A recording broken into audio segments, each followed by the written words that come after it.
Hello, this is Bevan with the Guild of Perceptive Souls, and I'm so glad to have this evolutionary dialogue today with my dear friend and colleague, Rob Brite. Rob and I have known each other for 6 years when a friend invited me to come to his live workshop here in the Dallas-Fort Worth area. And Rob has been teaching, training, and coaching people for a combined 30 years. He is really focused on transpersonal psychology, spirituality, and the law of attraction. So I'm so excited to have this time to connect with you today, Rob. And we're going to be exploring the energy of questioning. So in the Guild, we have the life energies, and questioning seemed to be the one that you were most excited about. So welcome to the call today. I'm happy to introduce you to everyone who's watching and to have this dialogue. I appreciate the opportunity for the questions. Yeah. So let's start and talk a little bit about questioning. And my first question for the questioner is, have you always been a person that asked a lot of questions? Were you like this since childhood? What really attracted you to this particular life energy? I think it started, I might have had questions when I was really young, but I really don't remember a lot of that. And I remember it started probably around when I was 12, 13.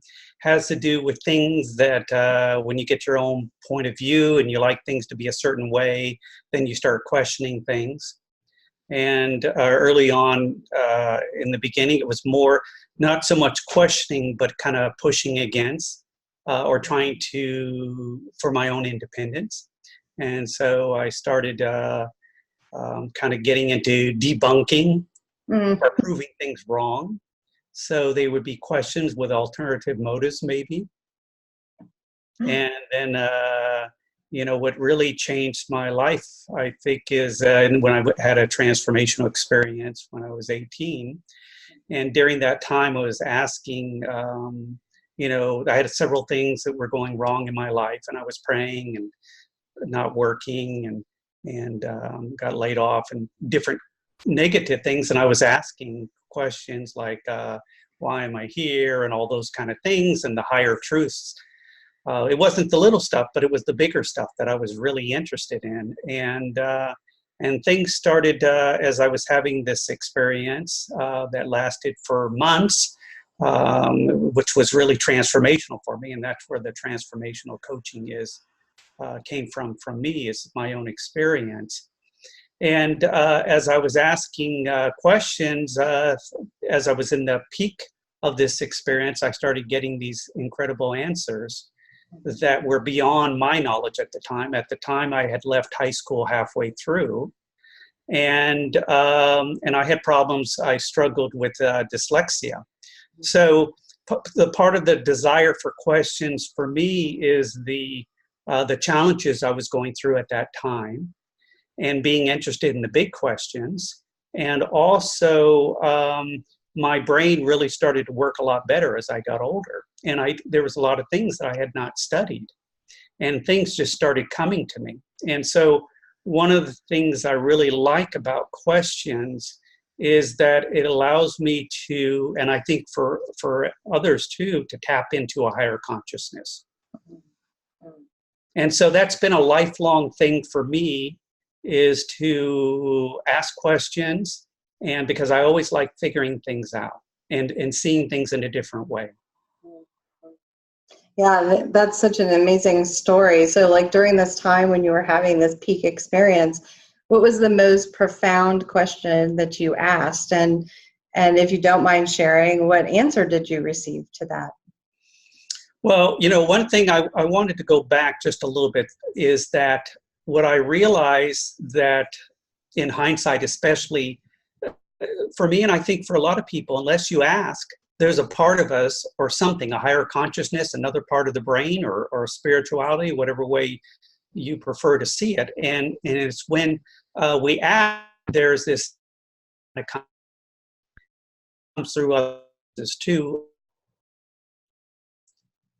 I'll go into that later. So the question is, what is really the truth, the higher truth? Were the questions, like why are we here and that type of thing.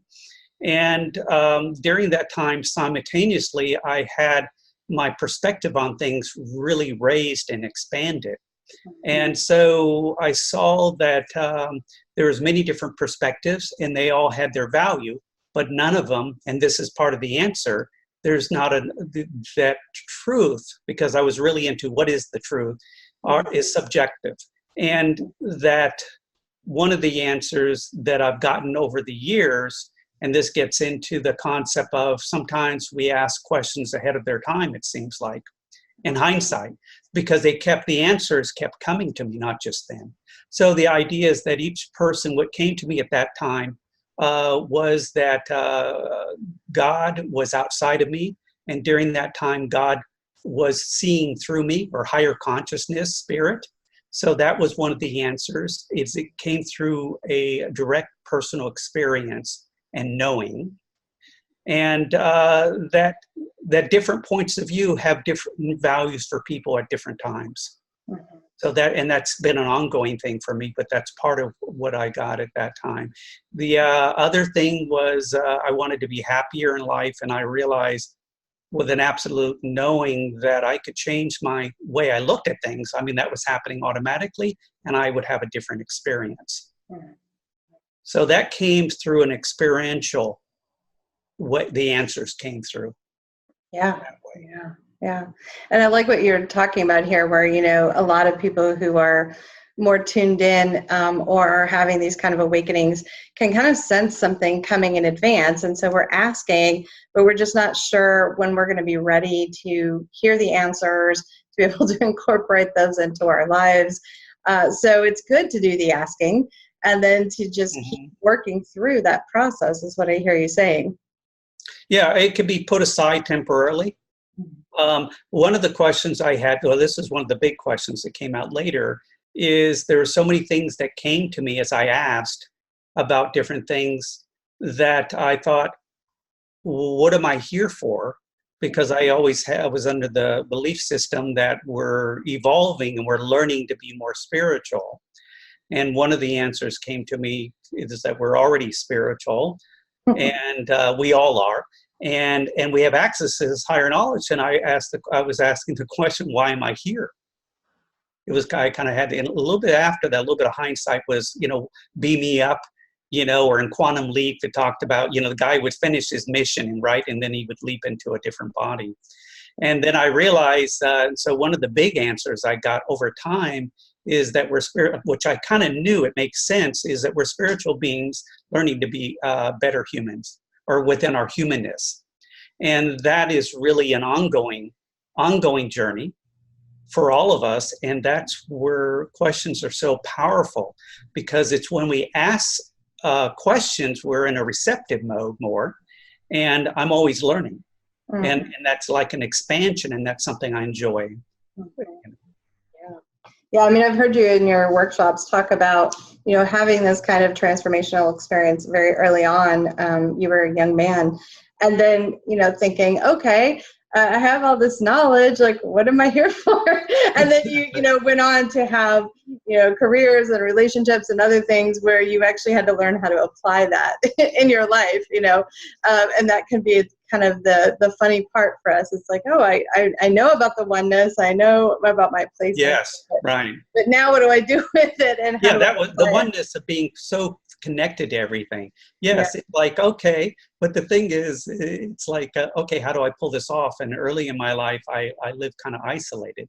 Mm-hmm. And I could, because I wanted to stay in that higher state all the time. So my life's journey has been to integrate higher consciousness. And that's what I do with working with other people and teaching within my classes, is helping how to integrate those higher consciousness perspectives and to live life from a happier place and be more productive in whatever it is your passion is.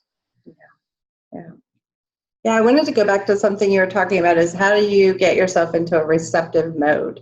How do you get yourself into an authentic mode? Because I think a lot of times when we're asking a question, we may be kind of feeling like we're in a state of fear or an emergency, emotional emergency, or whatever that is in our life. So how does someone move themselves into a place where they can be receptive, where they can hear and receive and be ready to then use that to improve their life.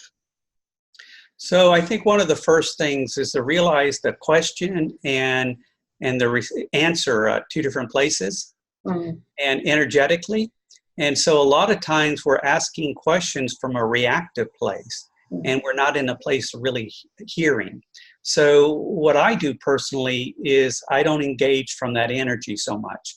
I know I've been practicing enough of this, and teaching it, that when I'm in that reactive place, for me, it's about distraction or getting off that topic. If my emotions are overtaking me, I know when I have strong emotions that this is something very important and something of value.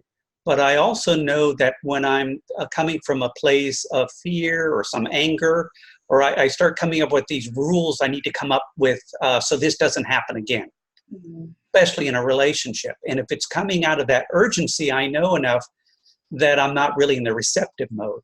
And so sometimes with our questions, and this comes up when I'm working with people that are coming more from the anxious place, they want to solve it right then. And so I've learned, and I have the personality type where I can put that aside and then I come back. So what I do is, how do I know for the Lintness test, and it would be on a spectrum for somebody, is not being on a place of making somebody wrong. There's a difference between making somebody a bad person or wrong and what they did and how it was inappropriate for us or we don't like it. Those are two different things. But I want to get out of that inner judgmental place of beating up on myself or other people. By the way, that was one of the things in this transformation experience, is that inner critic just kind of evaporates and it's gone like 90% of the time. I just have a little bit where I had a pretty poor self-image at the time when that happened. So it's being in the receptive mode, letting it, put it aside, and waiting. I think the answers can take time. And some answers, some of the answers to me. So as I was getting this information during that time, answers, I kept getting this, and there's a whole lot more. And, so I had this knowing now that things, we're always interpreting things, and there's better ways of seeing things and understanding things. And those things sometimes take time. Or they're more relevant. Well, earlier you and I were talking about the process of continuously becoming, right? Like we're continuously becoming. Yes, that's why we're here. That was the answer. But I didn't really get that so much then. I wrestled with that a little bit. But I realized that as I tried to get back, because I was pretty isolated when I had that experience, living on an island in Hawaii. And so I had that, but then it started showing up in my life. I think, we really learn from experiences, and you can go back, and I've done this. I've gone back from different perspectives and looked at things in my past from a very positive place, and really focused on the things I gained and grew from. Yeah. That's why I think like the energy of reframing, which is what you're talking about, is like looking back with kind of fresh eyes after you've had some time for that emotional, hurt or reactivity to settle down a little bit, and being able to look at it, and the energy of questioning. They're very tied together, this reframing and questioning, because it seems like questioning can lead you to be able to reframe. If you ask yourself things like, well, this is how I look at it now. What if I were to look at it differently? How else could I see this situation? And I really liked what you brought forward before, which is probably our biggest struggle, which is separating someone's behavior from their value and their worth as a human being. And those are kind of two different things. It doesn't mean we have to put up with bad behavior, but understanding that people do things also from a reactive place, or because it's what they know, or that's the patterns they've had. Yeah, one of the very powerful things I realized over the years is this inner critic is multi-directional. So it's inner and outer. And so one of the things I practice over the years is being less judgmental of other people, being particular what is important for me and how I'd like to live my life, but at the same time allowing other people on their own journey and what they find value is. And that's especially when I'm doing private coaching, is because each person comes into this world unique. And I think the uniqueness is such a wonderful thing. And different things work for different people at different times. Mm-hmm. And so when we focus on, like what I was thinking about, like when you ask somebody a question, sometimes we ask questions because we're already coming or listening to somebody because we already have an answer. Mm-hmm. And one of the things is what I've learned over the years of being a better listener is really listening and being present for somebody. And the thing is, the answers that I've been asking for often come through all different sources. So they can come through reframing something from my past. They can come through somebody I'm working with because there's a parallel to what's going on. And now I'm seeing it from their point of view, and I'm learning from that. Mm-hmm. Mm-hmm. Yeah, those messages for us come in like so many different ways. You know, I often will hear song lyrics or, Right. you know, there's so many Or ways. a movie. Yeah, a movie. Yeah. Like, wow, that just mirrors my whole experience. And wow, okay, now I can see it from this outside observer perspective, which is very different than kind of being in the middle of it. Right. There is, I have a knowing, there is something there that's reaching out to us in any real authentic question where we're not just going through the motions, that is wanting to reach out, and it could come from multiple sources. To me, it's whatever is believable to you, to each person, and that it can come in so many different ways. And it can come in somebody saying something or something happening in your life that you see as a disappointment. Mm-hmm. Mm-hmm. Because there's some kind of, is there something I've been asking about that I'm maybe getting clarity from this? This is my answer. Because a lot of times the answers have been, for me, the profound ones have been through what were perceived in the beginning as disappointments. Mm-hmm. Mm-hmm. Do you think that's because, like, sometimes we ask the question, but it's a rhetorical question, and we have a specific answer we really want, but then it comes in a different form?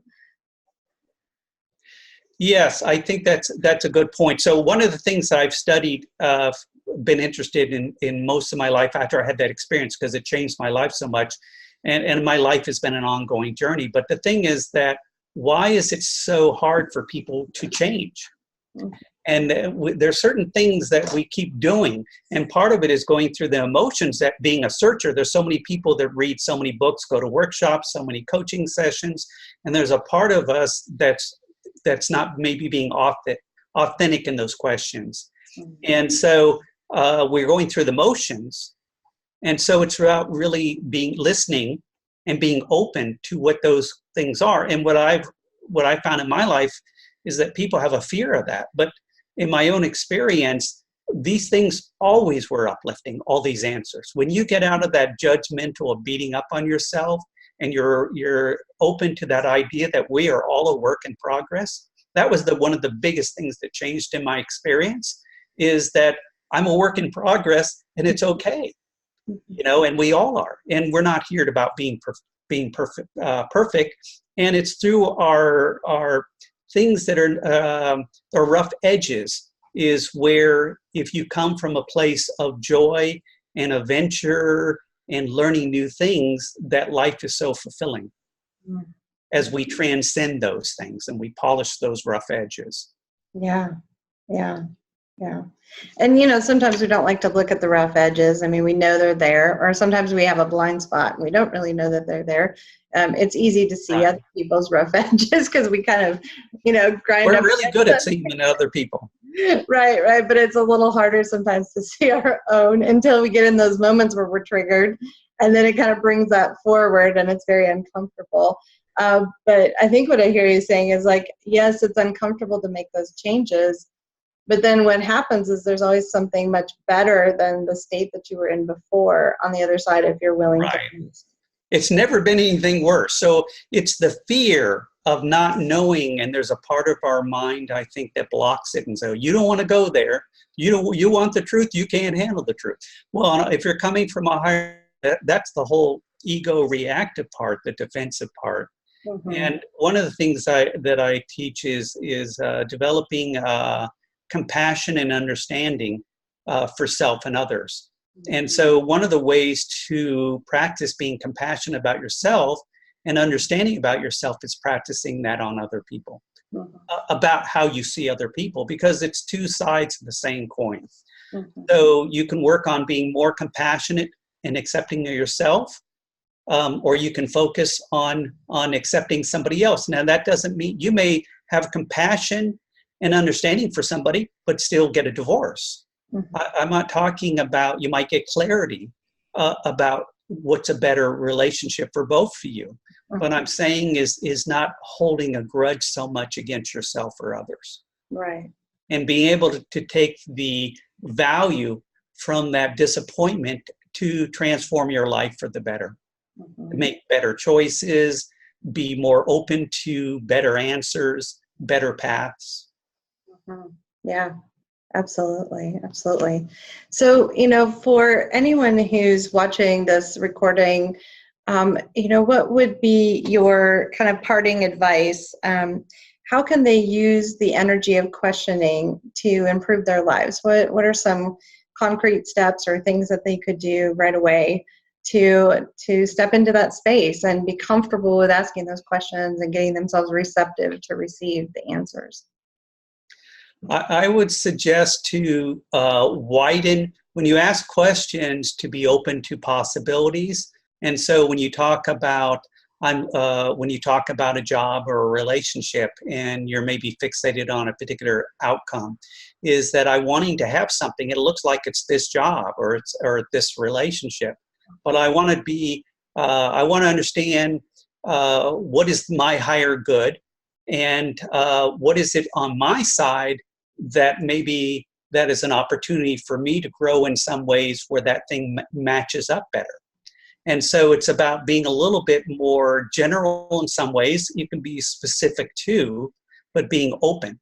And the other thing is being open, expecting an answer to come, some kind of clarity, and being open.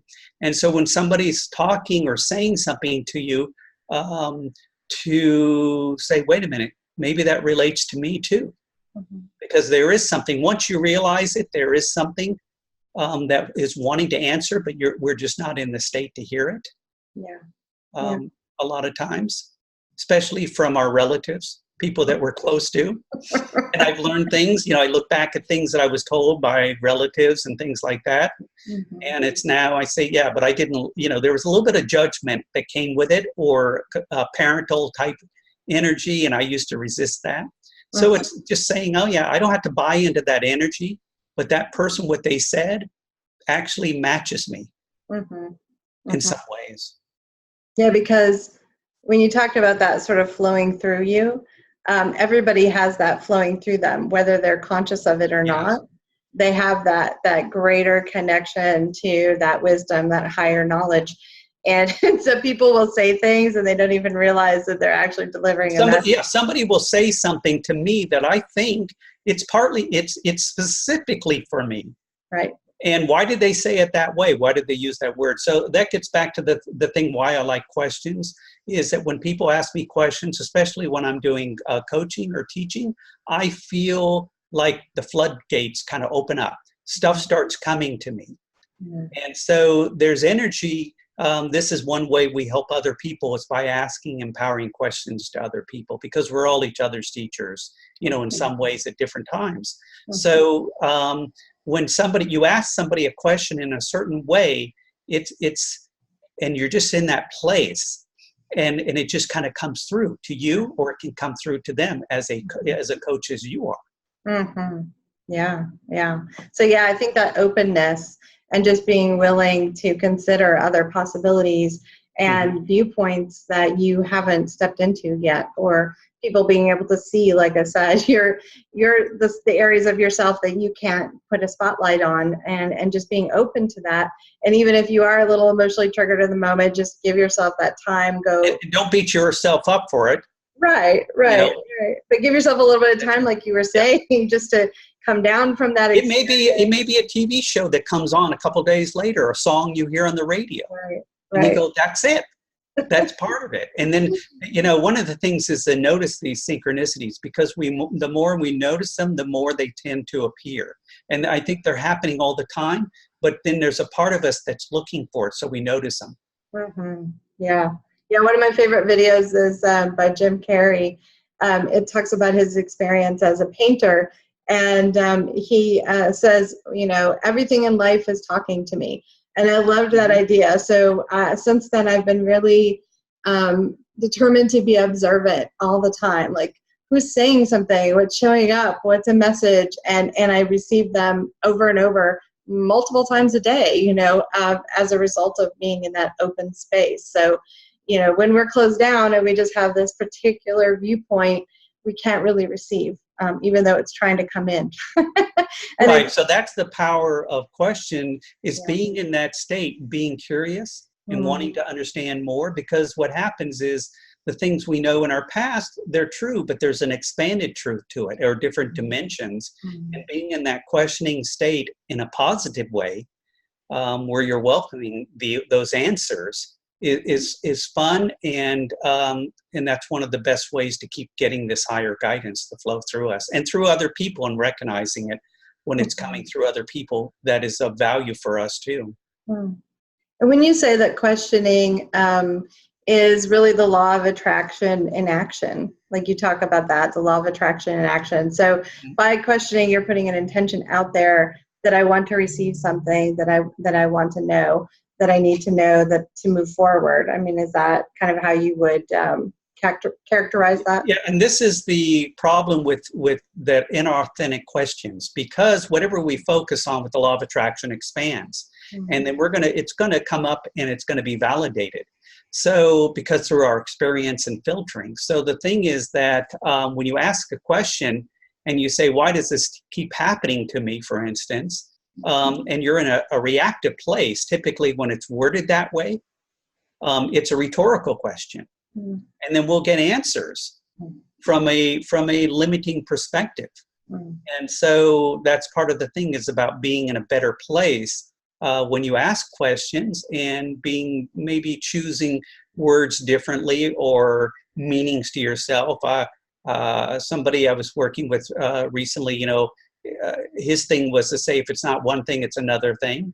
And so for me, I just kind of reframed that to, and this gets into the answers, is that when you're hoping for a particular job or relationship or whatever it is to come through, is to, if it's not one thing, it's something else. So in other words, I don't get, this is what I teach with people, is they don't get fixated.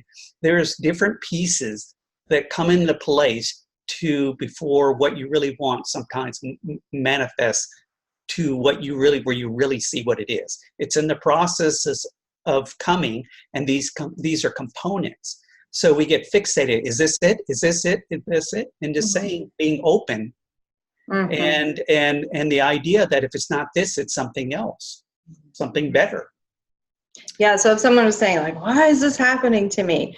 What would be a good phrase? How could they turn that around into a more authentic question, something that will allow them to actually get into that receptive mode? Because I loved your example of, if it's not one thing, it's another. Well, if it's not one thing, maybe it's something better.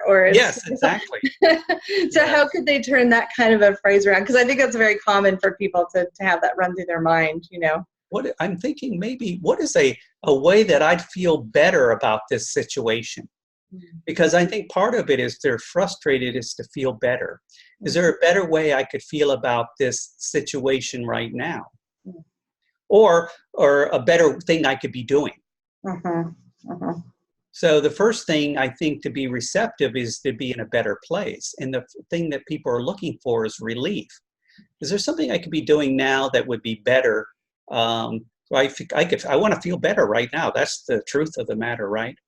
And then as we're feeling better, and each person could be a judge for themselves what state they're in, is then you can say, well, what is the higher thing going on here for my higher good? That's actually, and the thing is, you'll actually feel relief when those things start coming in. You don't have to solve all this negative stuff. It's just focusing on positive perspectives aspects of what went wrong, you'll start feeling relief, and different things will start coming to you. Mm-hmm.